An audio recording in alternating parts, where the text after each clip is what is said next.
तर नमस्कार मित्रांनो, मी सोमनाथ पवार मराठी फिल्ममध्ये तुम्हा सर्वांचं पुन्हा एकदा स्वागत आहे. स्पष्ट नाही दिसत ना? आता दिसले का? तर सीएनजी नाश्ता सगळ्यात झालेला आहे. सीएनजी भरले 200चं आणि टार्गेट आहे 1600चं. तर चला सुरुवात करूया आणि बघूया आज 1600 वेळा किती वेळ लागते किती नाही. वाजल्यात 7:49. कालसारखा टाईम झाला आहे ते, पण काय हरकत नाही, जे होईल ते होईल. जी ऑर्डर पडते उचलायची. बघूया पहिली ऑर्डर कुठली पडते कुठली नाही. ओला उबेर करायचं. सुरुवात झाली आपली मीटरने. एक जण धनकुडीला, आपलं तुम्हाला माहिती आहे ऑर्डर नसेल तर मी राऊंड मारत धनकुडी बस स्टॉपला गेलो. तिथं एक जण भेटला, म्हणला चला. म्हणलं कुठं?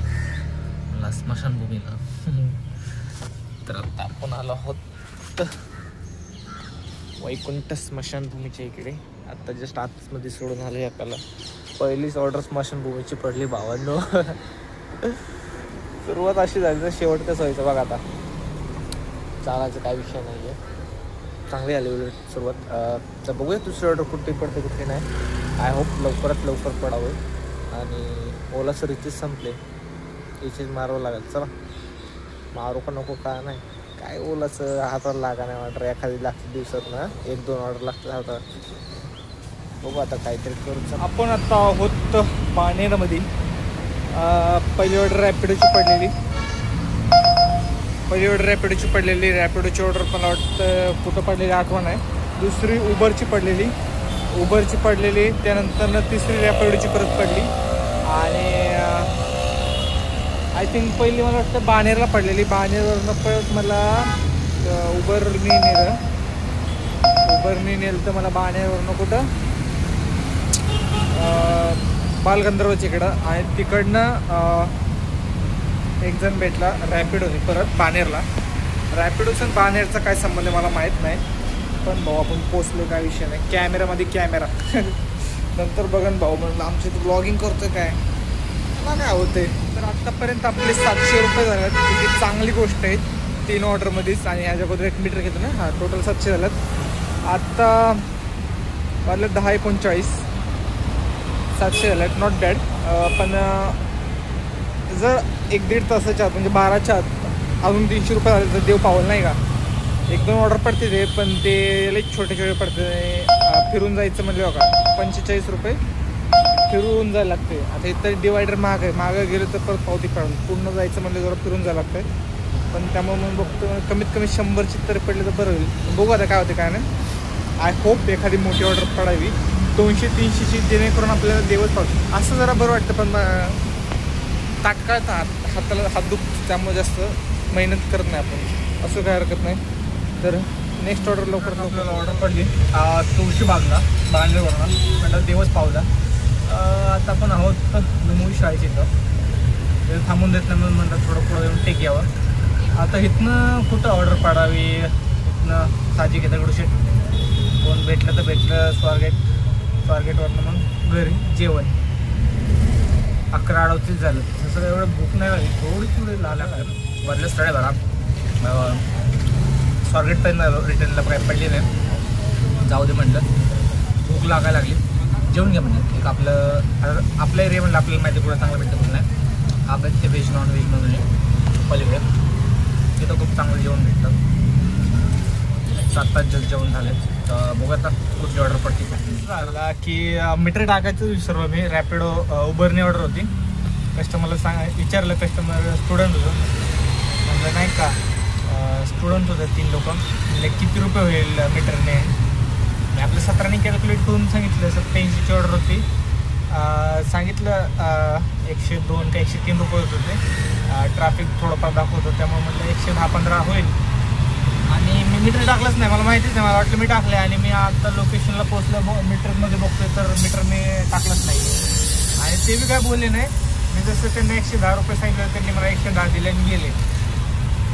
त्यांना काय वाटलं काय माहिती, मी आकडा ठरवला असं त्यांना वाटलं असतं आणि ते 110 देऊन गेले. म्हणजे बघायला गेलं तर त्यांचा फायदाच झाला आणि आपलं काय नुकसान म्हणायचं म्हणलं तर ठीक आहे. थोडंफार ट्रॅफिक लागलं, पण चुकी आपली की आपण मीटर नाही टाकला. पण नशीब त्याने 110 म्हणजे 110 तरी दिले मीटरप्रमाणे. 7-8 रुपये मीटरचे ट्रॅफिकची धुरं पण आहे ना. चालतं ठीक आहे, काय होत नाही. कधी कधी होतं असं, काय विषय नाही. त्यात त्यांचं बी नुकसान नाही, आपलं बी नाही आहे. आपलं तर काय विषय नाही, ॲडजस्ट करायची सवय लागली आपल्याला. पण ठीक आहे, 24 रुपयाचा फरक पडतो मीटरने जर आणलं तर, जो की मी त्यांना सांगितलं. म्हणजे ह्या ऑर्डर त्यांना 24 रुपयाचा फरक पडला. मी कसं का टाकलं नाही मला लक्षात नाही. मी त्यांना पोचले म्हटलं मीटरने आहे, ते कसं काय ते कॅल्क्युलेट करत बसलं मला वाटतं, त्यामुळे मी ते टाकायचं विसरलो. पण नुकसान कोणाचं, कस्टमरचं नुकसान नाही झालं आहे, त्या कस्टमरचा फायदाच झाला. जे की मला वाटतं मीटरने आणलं असतं तर थोडंफार ट्रॅफिक लागलं मला, ते अजून वाढलं असतं. पण 2-3 रुपये वाढले असते, जास्त नाही.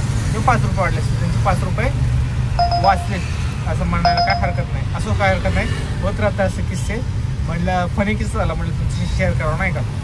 तर काय विषय नाही. तर आता आपण पौड फाटाचीच आहोत. आता बघूया इथनं कुठं ऑर्डर पडते कुठं नाही. आय होप लवकरात लवकर नेक्स्ट ऑर्डर पडावी. छोटी ऑर्डर होती आता एक 42 रुपयाची, पण फिरून जायचं होतं, त्यामुळे म्हणलं नको, इथंच कुठं दुसरी ऑर्डर करू. मोठी पडली तर नशीब आपलं चांगलं होईल, कारण वाजल्यात 1:14. आत्ता पण आपली झाले 1000 रुपये, म्हणजे दिहाडीत निघली. फक्त मेंटेनन्स काढायचे 600 रुपये. तर बघूया 1:14 हा 600 रुपये करायला किती वेळ लागतात किती नाही. आय होप लवकरात लवकर होईल. 6 ऑर्डर मारायच्यात 100 वाले, छोटे छोटे मारत बसले तर लोकांपर्यंत तर.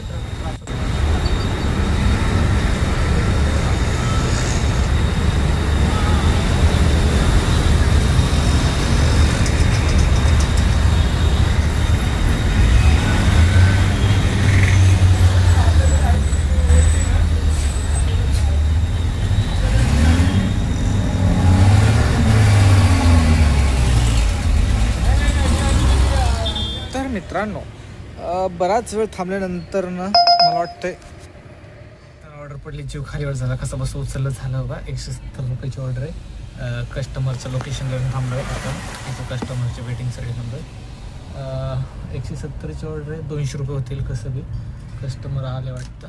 आता टाकलं, आता लक्षात कधी कधी होतं, काय विषय नाही. तर मित्रांनो, जसं की मी म्हणलं 170ची काहीतरी ऑर्डर होती, 200पर्यंत झाली, तर 220पर्यंत गेली, जी खूप चांगली गोष्ट आहे. Traffic university, you don't know, you good, you are from not Pune. एवढंच इंग्लिश, बाकी संपलं आपलं इंग्लिश. तर आत्तापर्यंत आपले 1460 काहीतरी झाले, आणि अजून 140 रुपये करायचे आहेत आपल्याला. टार्गेटला 140 रुपये कमी आहेत, चांगली गोष्ट आहे. वाजले 2:44. आपण आता आहोत गोखले नगरला, गोखले नगरमध्ये. तर 140 करायचे म्हणलं साहजिक आपण घराकडची ऑर्डर बघणार. किती होते? 2:44. घरी जाऊस पण 4-4:30 होईल, काही विषय नाही. दाढी कटिंग करावं म्हणतो जरा. दाढी कटिंग वाढली नाही झाली, दाढी कटिंग निघली, काय विषय नाही, करू थोड्या वेळाने. पहिलं टार्गेट मागूया, टार्गेट महत्त्वाचं आहे. रॅपिडो खुशखबर, रॅपिडो काय आला मिळणार काय बी, रॅपिडोचं काय बी मेसेज येत राहतं नुसतं पॉपअप. त्याच्यावर पैसे घालवण्यापेक्षा आम्हाला मीटरप्रमाणे द्या. जाहिराती हे ज्या त्याच्यावर मोकार पैसा घालवत आहे. कारण नाही असं नाही, पण आम्हाला बी द्या आमच्या हक्काचा पैसा. सांगून माहिती करा काय सांगतेस ते. चला बघू नेक्स्ट ऑर्डर खाली. तसे रॅपिडोवर पॉपअप आलं तर ते मी आता जस्ट वाचले. त्यांचं असं म्हणणं आहे की तुम्ही कस्टमर रॅपिडोवर आणा, तुम्हाला रेफर केलं की तुम्हाला पैसे भेटेल. त्यासाठी फॉर्म फिलअप करण्यासाठी आलं, पण तो मी भरणार नाही. मी काही येणार नाही आहे. तुमचे कस्टमर ऐकतच नाही राव. ओला आणि रॅपिडोचे कस्टमर नकोच म्हणतात. 10 जणांपैकी 4 जण येतात, 3 जण नाही म्हणतात, 6 जण बघू हा असं कसं म्हणतात. लोक नाही ऐकत, त्याला काय सांगायचं. रॅपिडो आणि ओलाचे कस्टमर म्हणजे जसं आहे तसं आणायला लागतात. मजबूरी 17 देतात मान्य, पण ट्रॅफिकचे पैसे भेटत नाही, काय करणार नाही. असे हा दररोजचं पण जातो. 44ची ऑर्डर भेटा नाही, जाऊ दे, काय विषय नाही आहे. तर सांगायचं एवढंच आहे की उबरकडं वळा सगळ्या कस्टमरने. उबरने ऑफर आणली पाहिजे अशी, जास्तीत जास्त कस्टमरकडे वळा. तर आपल्याला सध्या उबर परवडतं आहे, त्यामुळं आपण उबरला ऑर्डर कमी झाल्यात. सगळे कस्टमर रॅपिडो आणि ओलाकडे धावतात, कारण तिकडं मीटर नाही म्हणून. आणि त्यांना कंपनीकडनं फोन येतात ते कस्टमर लोकांना की तुम्ही जे दाखवतं तेवढ्याच जावं, जास्त देऊ नका पैसे असं सांगतात. समोरचं कस्टमर ऐकतच नाही, असं झालं आता. किती जणांना कन्व्हिन्स करून करणार. त्यामुळं आता काय जसं चाललं आहे तसं चाललं आहे. उबरचं कस्टमर काय बोलत नाही, फक्त रॅपिडो आणि ओलाचे कस्टमर. तरी एखाद्याला सांगतो असं तसं, एखादा हा म्हणते नाही. चालायचं आता काय गडबड चालू आहे सगळी त्वरित अवघड किस्सा चालू आहे. पण मला वाटतं रॅपिडो आणि ओलाने जसं उबरने पुढाकार घेतला आहे तसा पुढाकार जर घेतला तर बरं होईल, जेणेकरून ड्रायव्हरचा फायदा होईल आणि ड्रायव्हर हॅपी तर कस्टमर हॅपी. ड्रायव्हर नाही हॅपी तर मग ऑर्डर कॅन्सल मारायला लागतील. कस्टमरच्या घरापर्यंत जाऊ आम्ही पण ऑर्डर कॅन्सल मारू.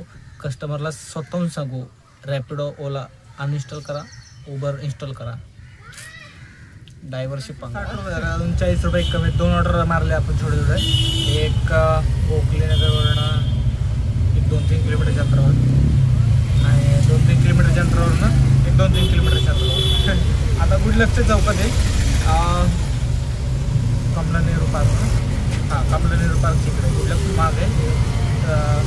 आता जिथं थांबलं तिकडून लेफ्ट मारलं तर कमला नेहरू पार्क चौकी गार्डन आहे ते कमला नेहरू. पण मला परत गुडलक चौकातून डेक्कनवरून स्वारगेटला जायचं. फायनली मित्रांनो आपण आलो आहोत आपल्या एरियात. आपण आता आहोत मित्रमंडळ चौकाच्या इथं. वाजलं 3:49. आपण आपल्या एरियात आलो तर साहजिक आहे. आजचा ब्लॉग आपला इथंच संपणार आहे. भेटूया उद्या नवीन ब्लॉगमध्ये. तोपर्यंत